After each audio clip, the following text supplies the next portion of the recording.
Each year, St. Mary's recognizes its alumni who are celebrating their 50th year of their graduation from St. Mary's.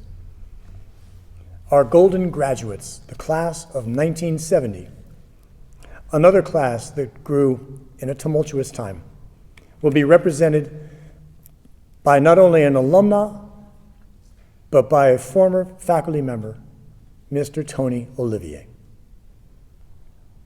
Good day to everyone. And I really do mean that, because this is a very good day. For those who don't know me, my name is Antone Olivier. And I've been asked to share a few remarks on this day because I'm in a rather unique position, given the point of our gathering. You see, today I am honored to be able to say that I am one of the golden graduates of the class of 1970, commemorating the span of 50 years since we stepped forth from this hallowed place. In addition, as part of my journey, I had the wonderful opportunity to also be an instructor and director for many of the members of the class of 2020, being blessed today in this ceremony. Now, throughout my journey, I've always been drawn to simple three-word phrases that capsulize concepts of much greater import, like stop, look, and listen, which I first learned as a traffic boy at St. Columba's Elementary School in North Oakland, which served me well in my responsibility as a crossing guard, but also has been valued advice in so many other situations, as I'm sure it has been for many of you as well.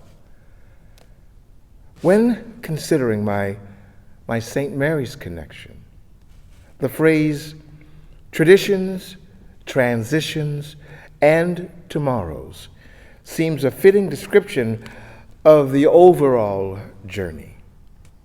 Another three-word phrase that I found of great resource to me as a teacher, which I often use to describe the integral challenges of the intended experiences of my art, theater, and music classes, was to approach the work with an emphasis to explore the use of truth, trust, and willingness in all of our activities. Now, I'll use both of these two phrases to frame my observations today.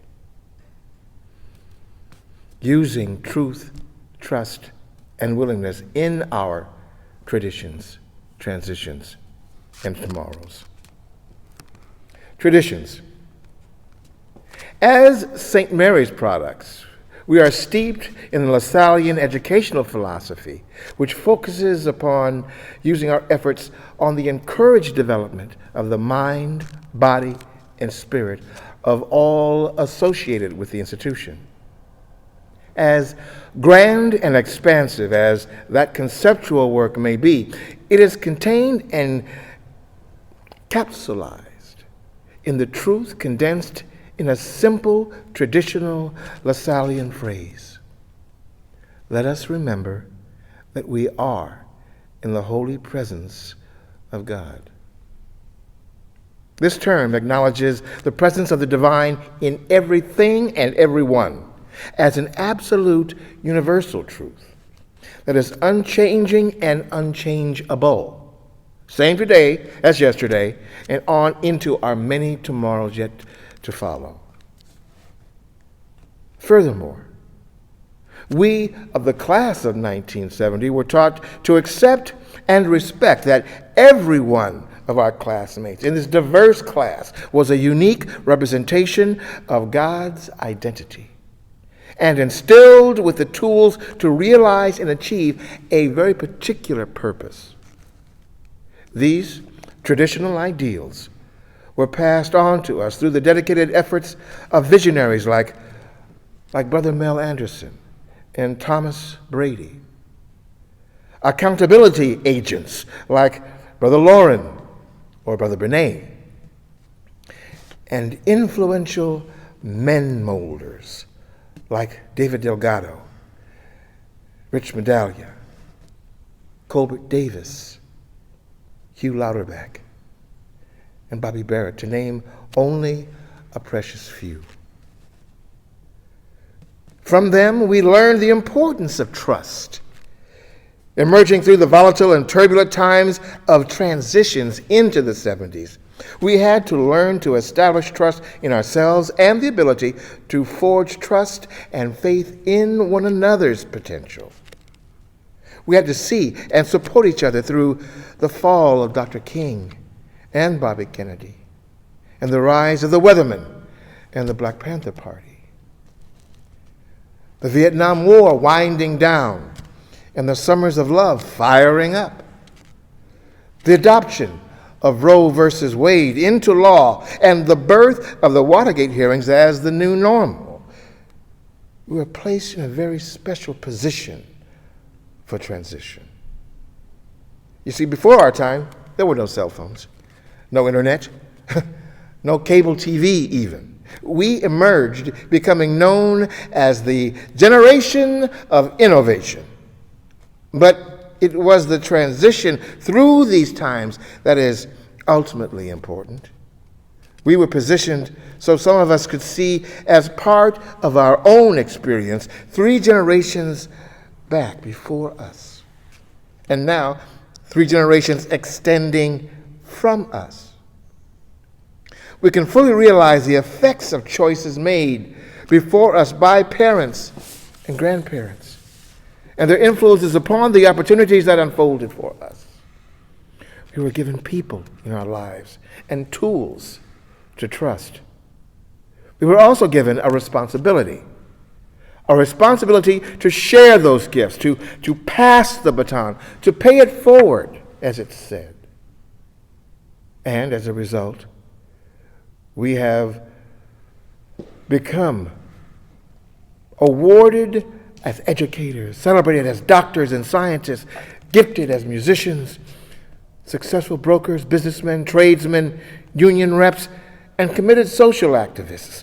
But most importantly, as honored family men, many of whom have entrusted their own children and grandchildren to the care and connection of the brothers of the Christian schools for another generation.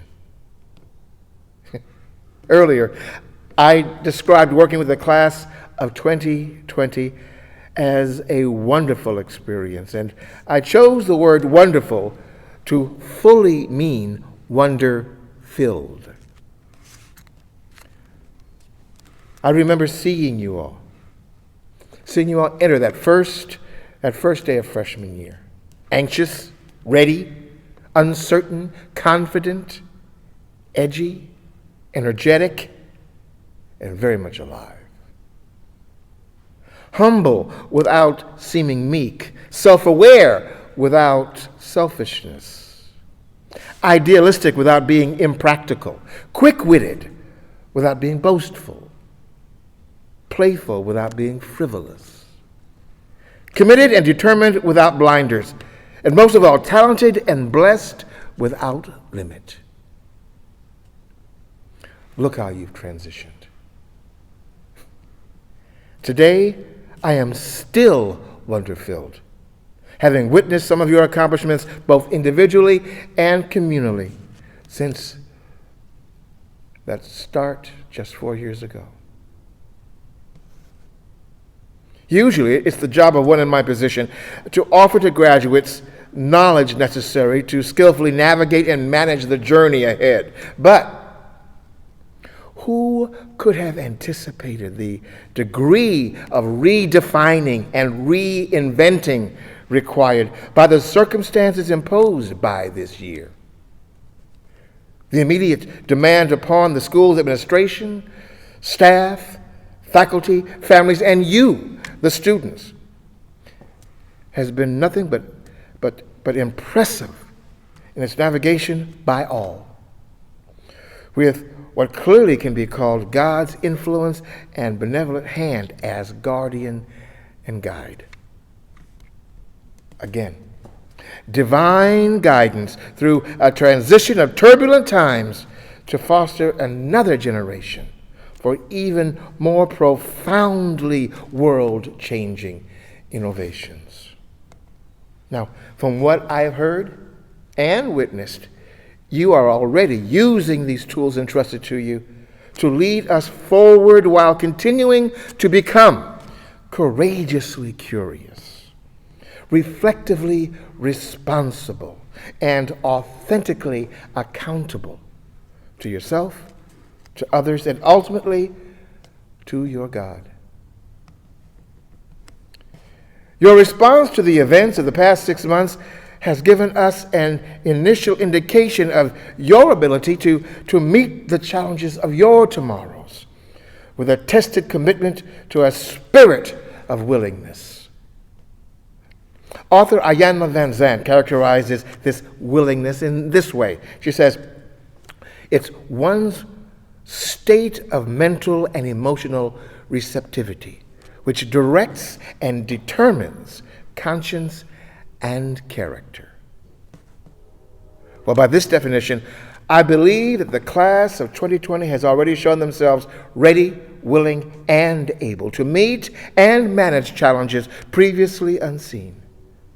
Now, you are creating new passwords to enter and to continue the evolution, enabled with a foundation informed by what you are discovering to be most desirable, admirable, and honorable for the future of yourself, our family, and the networks you are building with our global community. So, as you move forward through your traditions, transitions, and tomorrows, fortified with greater abilities to examine perceived truths, with a developed discernment to wisely trust, with the audacious courage of your willingness. Don't forget, in the quiet moments, those quiet moments of questioning and contemplation, don't forget, through it all, in your private stillness, with your best self, don't forget to let us remember that we are in the holy presence of God.